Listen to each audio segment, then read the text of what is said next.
I've been asked to introduce Professor Alan Young, who is a law professor at Osgoode Hall University, where I spent second year. I never met Professor Young, but I was more than familiar with his work.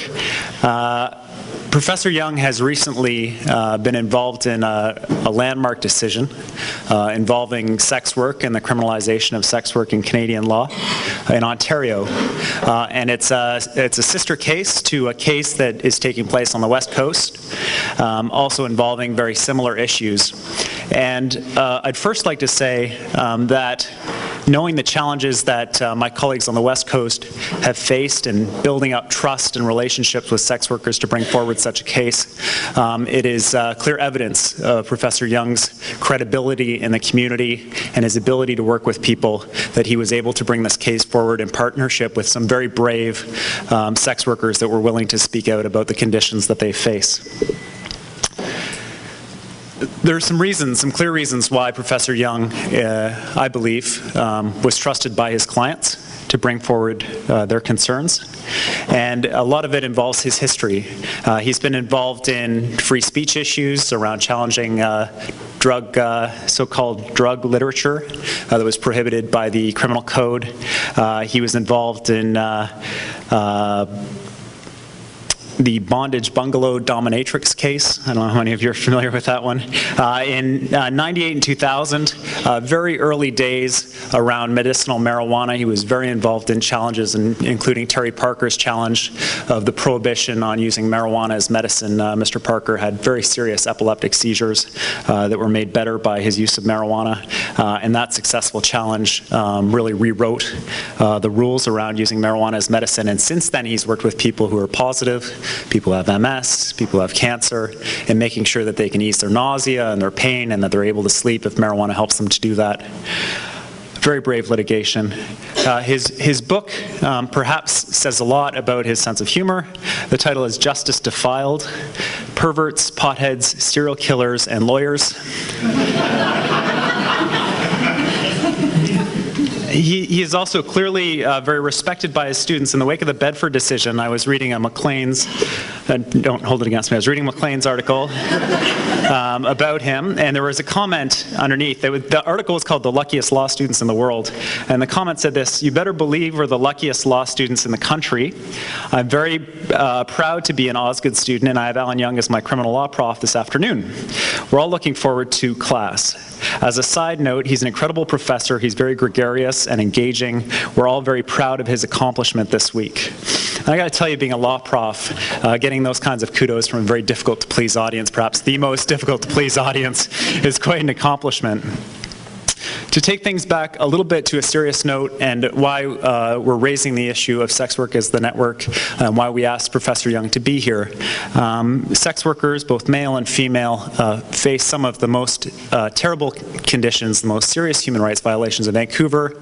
As many as 49 women were killed by Robert Pickton, and the cries and concerns of sex workers about their missing sisters were not taken seriously. And short of actually being killed by clients and not being taken seriously by police, not being able to go to police for any number of reasons, sex workers are unable to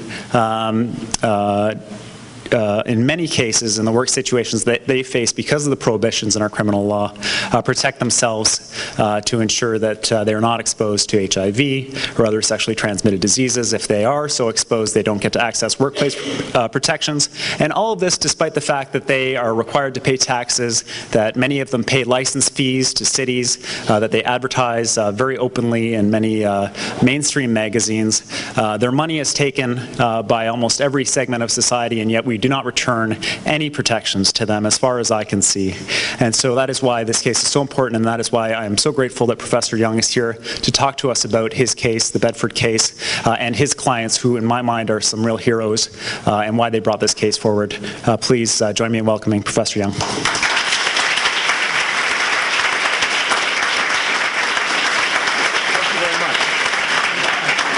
Anyways, thank you for inviting me here.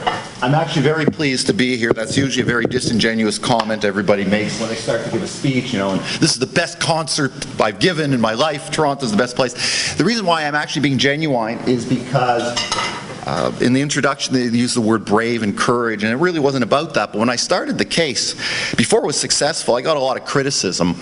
I was showboating, that I was sort of playing on certain, topical issues for my own, celebrity status or something like that. And it was very hurtful because this was a difficult case for me to get some sort of unity amongst the constituency I was representing.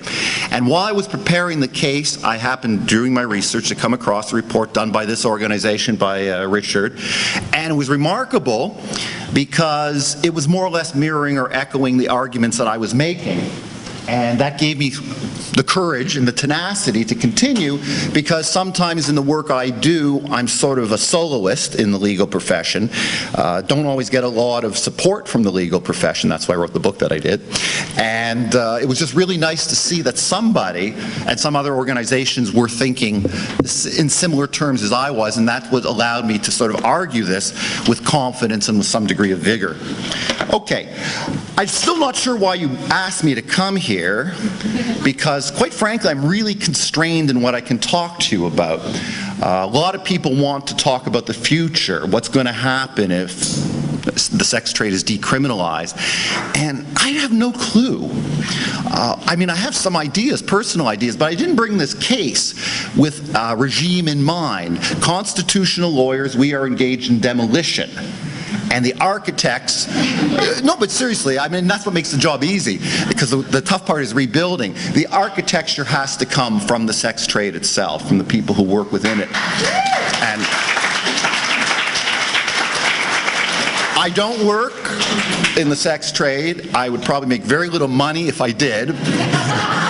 And so I don't think really I should set the rules and regime, but we do have quite a bit of experience now, because I didn't know this when I started the case. This also gave me courage. I didn't know all of Australia decriminalized, New Zealand, Germany, Holland. Everybody knows about Holland. I mean, you can do anything in Holland, but the reality is the world is changing, and I'm happy to be part of it, and I'm happy to speak to you about it, but I really don't know the future.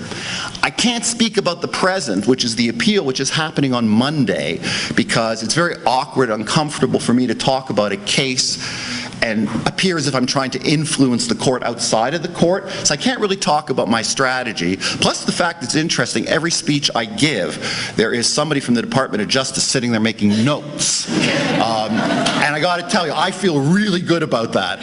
Some people would call, you don't want to be paranoid. I like being paranoid. I like being watched, so that's working out for me. Anyways, so I can talk a little bit about the past, what happened and how we got to the result that we achieved. For those of you who have not read the judgment of Justice Himmel, which came out last year, I recommend you read it.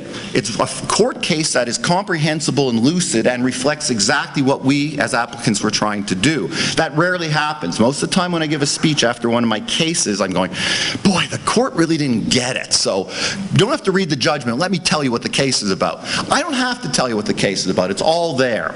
But in a nutshell, if you know nothing about it, we were able to knock out the communication provision, living on the avails, and the body house provision on very similar arguments relating to the irrationality of what we do. The laws are overbroad, meaning they miss the mark, they overshoot the mark, and too many innocent people are caught up in it. The laws are arbitrary in the sense they work at cross purposes. One says get off the street, one says don't go inside.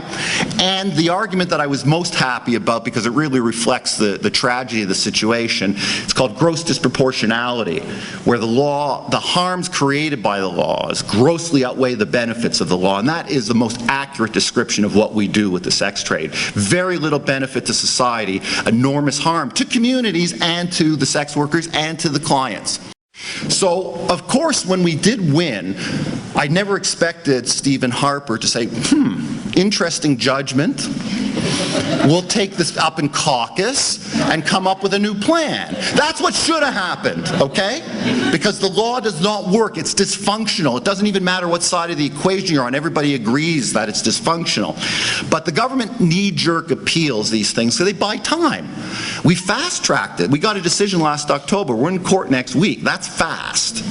Now I got to slow-track it to the Supreme Court of Canada, considering that we just got a majority government that was going to respond to this case. So I may have to wait for the next generation to take it up to the Supreme Court of Canada. But regardless of your ideological predisposition, everyone I've ever met doing this case will say the law sucks. Whether you're a prohibitionist and you want to get tougher, whether you're an abolitionist, whether you're a libertarian, no one feels the law works.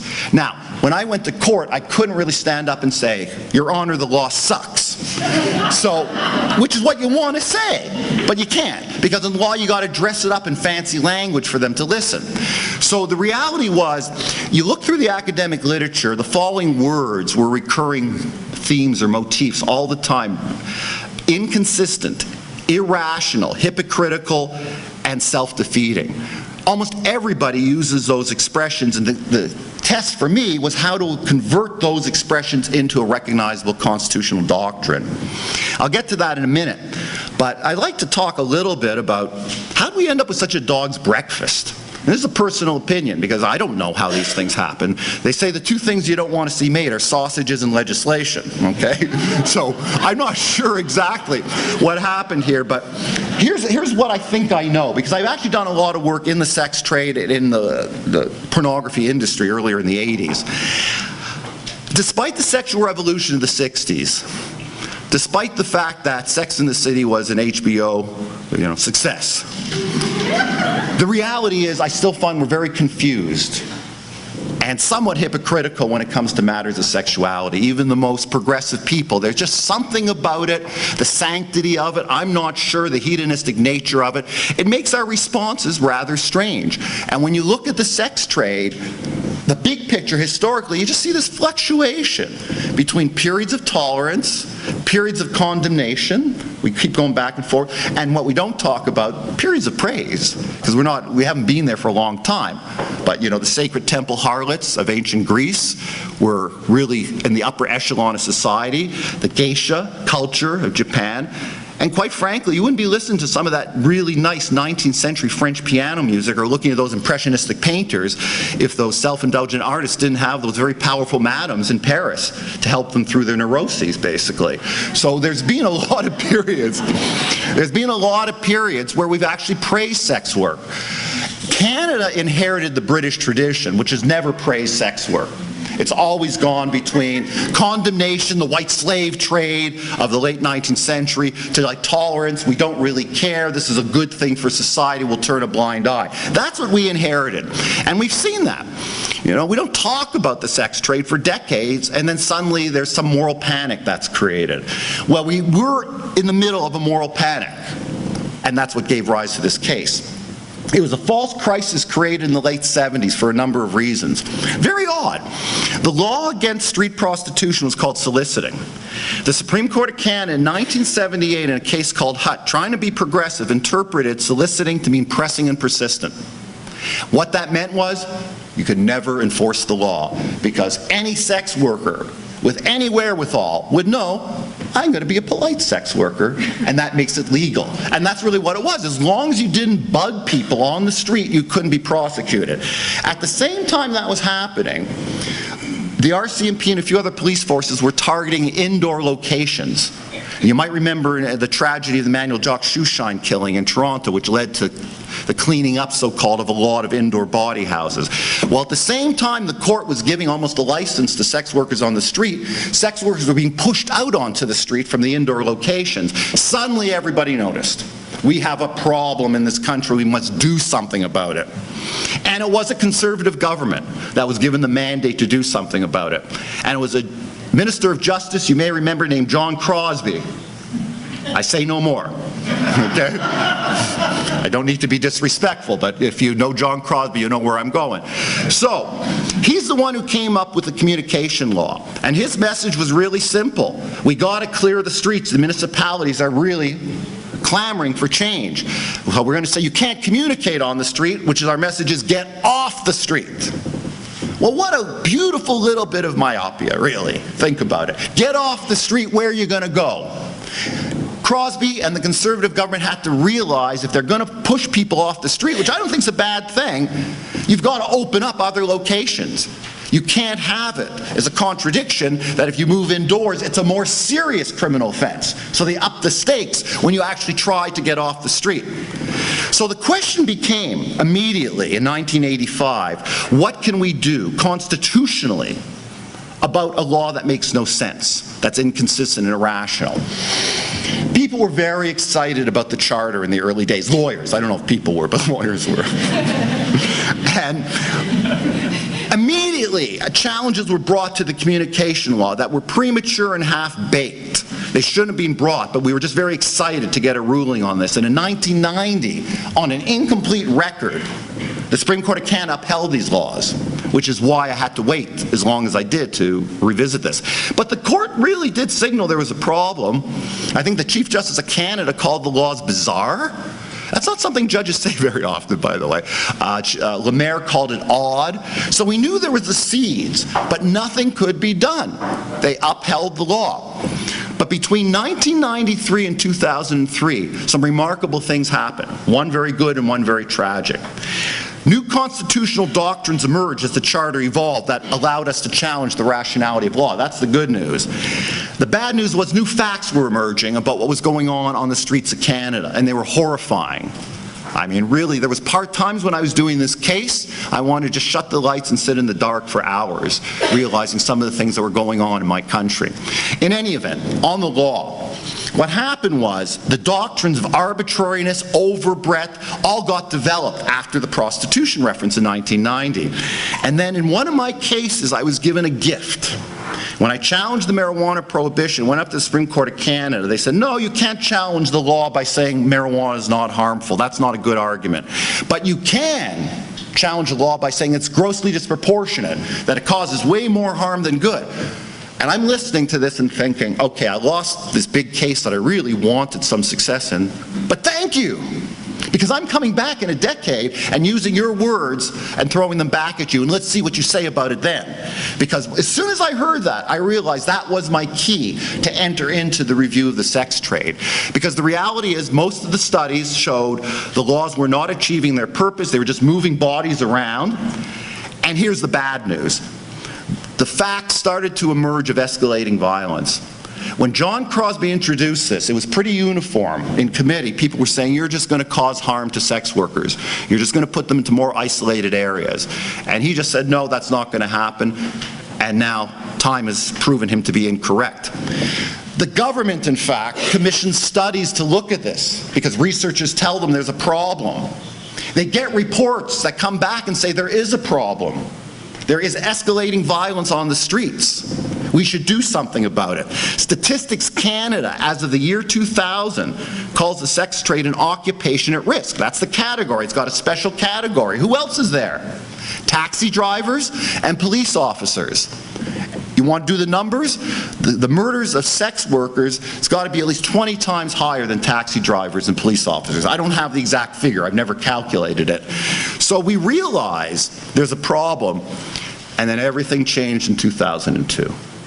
And I remember watching the television when they started digging up the pig farm in Port Coquitlam, right? And I'm looking at this, and I thought, now's the time, because Canada will now understand what happens when you leave people isolated with the only location they can legally work is on the street without communicating. The Picton case did shock and horrify people. I'd say most Canadians didn't see the victims as sex workers. They didn't really see the issue yet. But I knew in bringing the case and using this information, we would be able to achieve something. Now, having said that, I think it's really wrong to think that the problem's about some psychopath named Picton, Willie Picton, who had to kill prostitutes. He's just one of many people who have preyed on prostitutes. In fact, the original serial killer, the modern serial killer of the 19th century, Jack the Ripper, all his victims were prostitutes. I never remember these details, certain things I like to repress. But listen to this hall of infamy. You got Peter Sutcliffe, the Yorkshire Ripper in the late 70s, 13 victims. Arthur Shawcross, 10 victims in the late 1980s in the Rochester area. Joel Rifkin, who was that Seinfeld episode, remember about they're paging Joel Rifkin? I didn't know who it was, but he was a serial killer in New York, 9 victims. And then at the same time they're digging up the pig farm victims, they catch Gary Ridgway, the most prolific serial killer in the United States. 48 victims. I know there's others who've claimed more, but documented, he's the most prolific. They couldn't catch him. All his victims were sex trade workers, and he gave a statement when he was condemned to life imprisonment that tells you the problem and tells you why the law has to be more sensitive to the issue.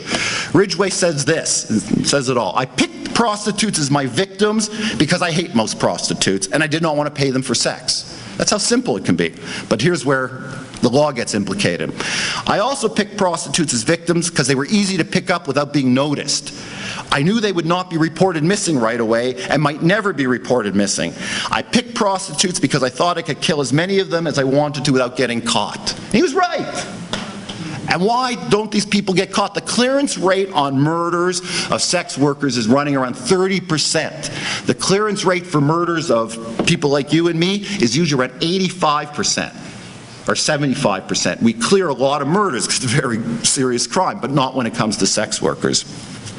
So the reality is, there is these mission-oriented serial killers that do troll the streets of North America, not as much in Europe, England too, looking for vulnerable women who work the streets.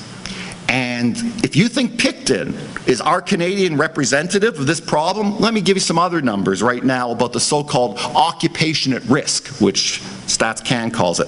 Project CARE is going on right now, an RCMP project between Edmonton and Calgary, 80 missing women.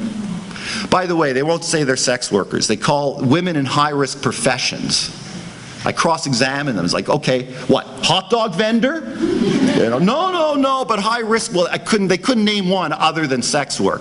The Highway of Tears, you may have heard up, running up the coast of British Columbia, 18 to 32 missing women. The Winnipeg Task Force was set up 2 years ago to look for 75 women who've gone missing in that region. And I remember Toronto. I remember this well before I even thought of these issues. I remember Victoria Day, 1996. A guy named Marcello De Palma killed 3 sex workers, I believe in Parkdale, in 1 hour. And then when he was caught a few days later, he said the same thing that Gary Ridgway said. It's okay, I was, quote, getting rid of street scum.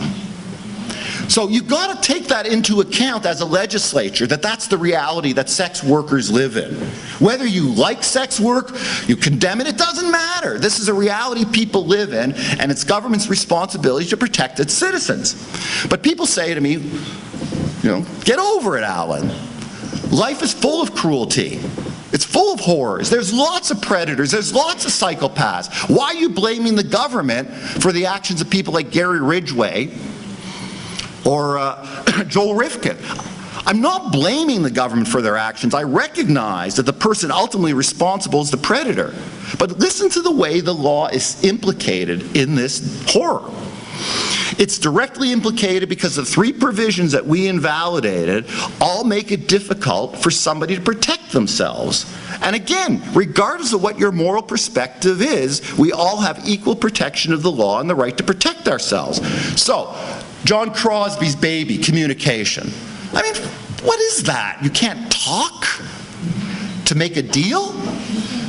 We all have that little spidey sense. Okay, I know it's like 30 seconds, 20 seconds. How are you? How's your evening? Based on that, you make informed decisions about whether that's Picton's car or a regular John's car.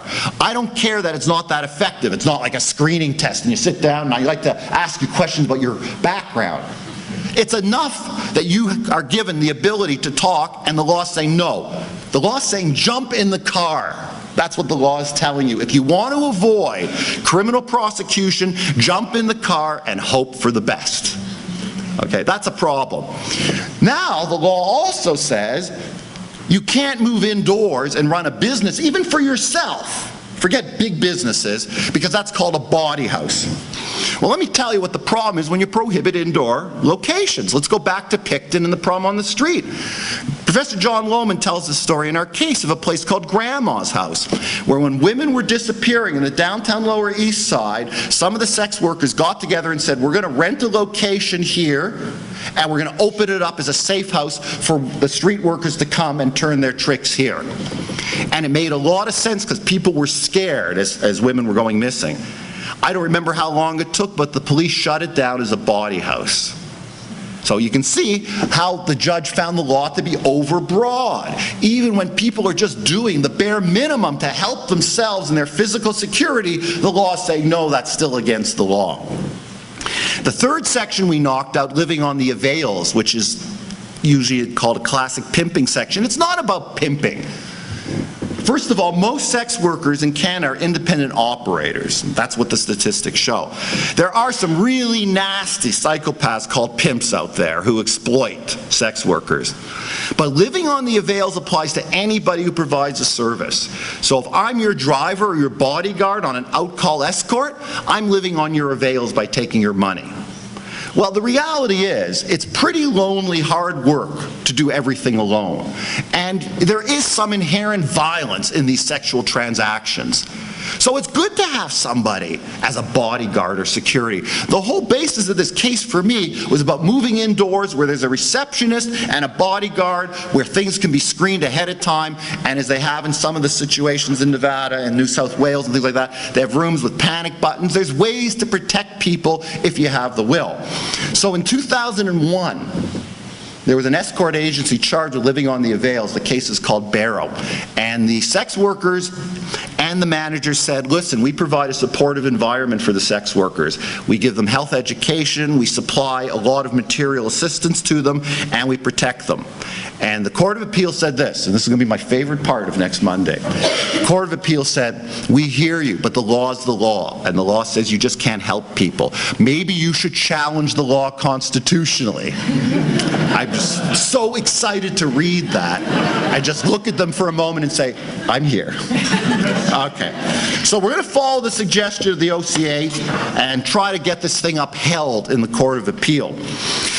The sort of objections that have been raised since the case was successful have been sort of strange. And I have been accused of trying to destroy the fabric of Canadian society. And man, I wish there was an award for that. And by the way, the first objection is coming actually from newspapers and media. I was surprised. They're very supportive. I find media is generally very libertarian in their perspective. But they have this thing in their head where they're saying, Himmel did the right thing, but it shouldn't be Himmel. How dare one single person, one judge, change the entire legal landscape of Canada? It's like, whoa. That doesn't make any sense to me. But it's that objection that a non-elected elite judge shouldn't control the law. Well, and this is Harper's position, why he hates the charter, gives too much power to judges. They don't understand what happened. Justice Himmel did nothing. She's in the demolition team, okay? All she did was invalidate some bad laws and invite the government to replace them. And guess what? The government can come back very punitive. Don't think this case is going to change the sex trade forever. It needs a response from the government of Canada. So all Justice Himmel did was create what we call a constitutional dialogue. Here's my view on the validity of the law. Do something about it. But of course the government doesn't want to do something about it. It's that abortion hot potato they got again. They don't want to touch this, so they're just going to blame the judge for speaking her mind about the validity of the law.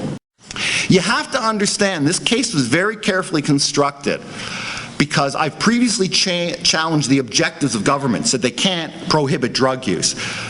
In this case, I say you can do whatever you want, but you've got to have a rational means to achieve your objective. Pick your objective and then approach it in a rational way, because the way you've approached your objectives now is causing harm to people and not contributing to the good of society. So if all we're challenging are the means to achieve an objective, that means government has carte blanche to do whatever they want if they want to think about it. So it's just very strange to say Justice Himmel has overextended herself as a judge into the realm of public policy. Plus, I want to tell you something as a constitutional lawyer, if I can call myself that for a moment. When we created the charter in 1982, I was actually there by coincidence. I was in Ottawa, and I actually saw Trudeau and the Queen sign this thing. And I swear to God, I saw Trudeau wink at the Queen. Okay?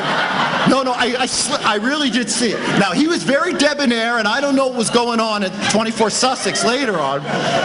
And the thought actually is not a good thought, but putting that aside, I've always felt that the wink I saw was that the politicians realized that there was much ado about nothing. Because even though the Charter has changed Canada, we still have something called parliamentary supremacy. We did a very Canadian thing. We created rights, and we created a clause that says the government of Canada can override these rights as long as they say they're going to. It's called the notwithstanding clause. And I bring this up because you should never criticize a judge for being an activist judge. That's how you create the dialogue. We created a system where Parliament always has the last word. And right now Stephen Harper is not telling you the truth when he's suggesting the court took upon themselves a mandate they don't have. That is the court's mandate. Now it's time for you to take your mandate and look at this. But quite frankly, I'm happy he's not. Okay. The second thing I get a lot, because I did a lot of media right at the beginning, because it's very important. You know, part of this case was about exposing the issue publicly and getting the debate going. And I do these discussions and debates with people, and they always try to catch me on the same thing, and it's so annoying. At some point, they just turn to me and say, really, Professor Young, would you want your daughter to be a hooker, right? It's like, just live television, first of all, you know, so it always was difficult. So I never answered it properly, because I don't like the question. I say, I don't have a daughter, right? But it's a question I do want to speak to and why it was being asked. This is a question that arises out of a very strong ideological framework about sex work, okay? It's not an empirically sound statement, but a lot of people believe, and you can believe what you want, that commercial sex is inherently degrading, dehumanizing, and violent. So why the hell would you ever want to open it up and have your daughter possibly enter into something that's just going to be dehumanizing to her? And by the way, that's the government's position. The government's position in this case is the law may be imperfect. It may be somewhat irrational. But sex work is so inherently degrading, Parliament's entitled to send a message to discourage people from entering this, even if we're somewhat irrational about it. That's how important it is to deter people from doing this. Okay. I've had to live with this for 3 years now, this sort of idea that sex work is inherently degrading. I understand it academically. I've read a lot of it. It makes sense. It just doesn't speak to a world I live in. Let me give you the examples of what I mean, because I've basically lived through the sexual revolution and seen it. We can all go home tonight and just get pay-per-view Rogers and watch hardcore sex. Now you're going, oh, big deal, because you've become habituated to it. You know how big that is? Ozzie and Harriet slept in separate beds, people. Go watch Dick Van Dyke in the 60s. They slept, Mary Tyler Moore and Dick Van Dyke slept in separate beds. So God forbid, popular culture, we even have an image of a man and woman procreating, because that's what they would call it, I guess.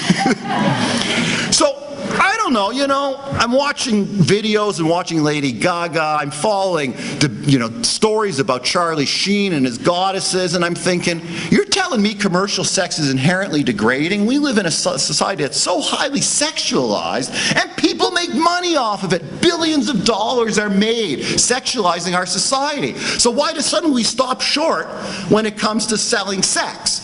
And by the way, the hardcore pornography you're watching, what's going on there? Someone's being paid for sex. It's just not so private, it's a bit more public. So, here's what I say. This is the world we live in. You may not like it.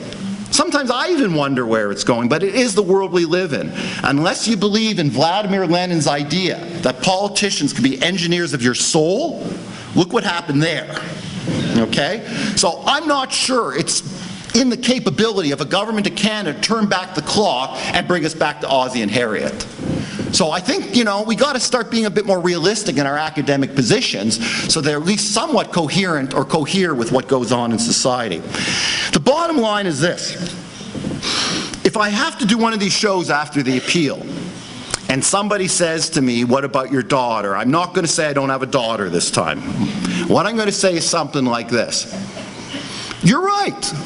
I don't think I want her to be a hooker. I also don't want her to be a politician.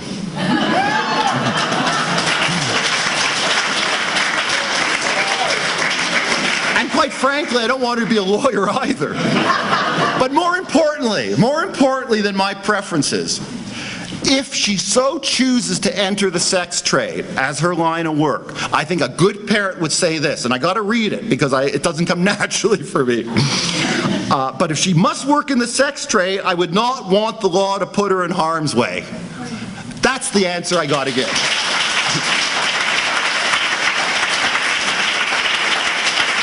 So,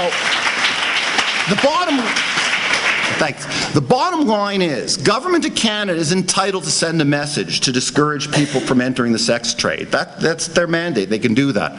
But one tool that's not available to them to accomplish this is to make the activity more dangerous. It is not ethically sound to try to discourage someone by putting their life at risk. So, I fully understand the academic position. I cross-examined some of the leading scholars in this area. I just fundamentally disagree with those who think it's inherently degrading. This is not an empirically based perspective. It is a political, philosophical statement which you are entitled to believe in, but it is actually not the position of the Government of Canada. It could become the position of the Government of Canada as we move towards what's called a Swedish model, which I'm not going to speak to, but I might, if I take some questions about that. So the reality is, I may understand what the prohibitionists say and what they're trying to achieve, but I don't respect it, and I'll tell you why I don't respect it. I don't like ideology. Ideology is a thought-terminating process whereby you don't have to answer difficult questions because you just go, oh, let me look what's in Das Kapital, right? Let me look what's in Catherine McKinnon's book. Answer it yourself, and I'll tell you how I proved this to myself. I wanted to see how far the Crown witnesses, by the way, who are all American, no Canadian witnesses, how far they would go with their, it's inherently degrading, you can't make it safer, you can't make it better. So I remember everyone, I had to give them the same hypothetical. Tell me, what do you say to a 55-year-old widower who was married since the age of 20, was chronically shy, never dated, and still has a healthy sex drive, and is too shy to ask women out? Are you saying it is morally degrading and wrong to hire a sex worker? I tried to make it as neutral as possible, almost sound like therapy. And I still got the same answers. It's wrong. He shouldn't do it. And I said, so what's the solution? He shouldn't have sex. And I understand that too. But that's not a very sensitive response to somebody. I mean, sexuality, for all the harm it does in certain occasions, is one of the most vibrant, beautiful things in life. And to tell somebody, just because you're chronically shy, you got to go the rest of your life without physical intimacy? Who are these people? No, seriously, who are these people?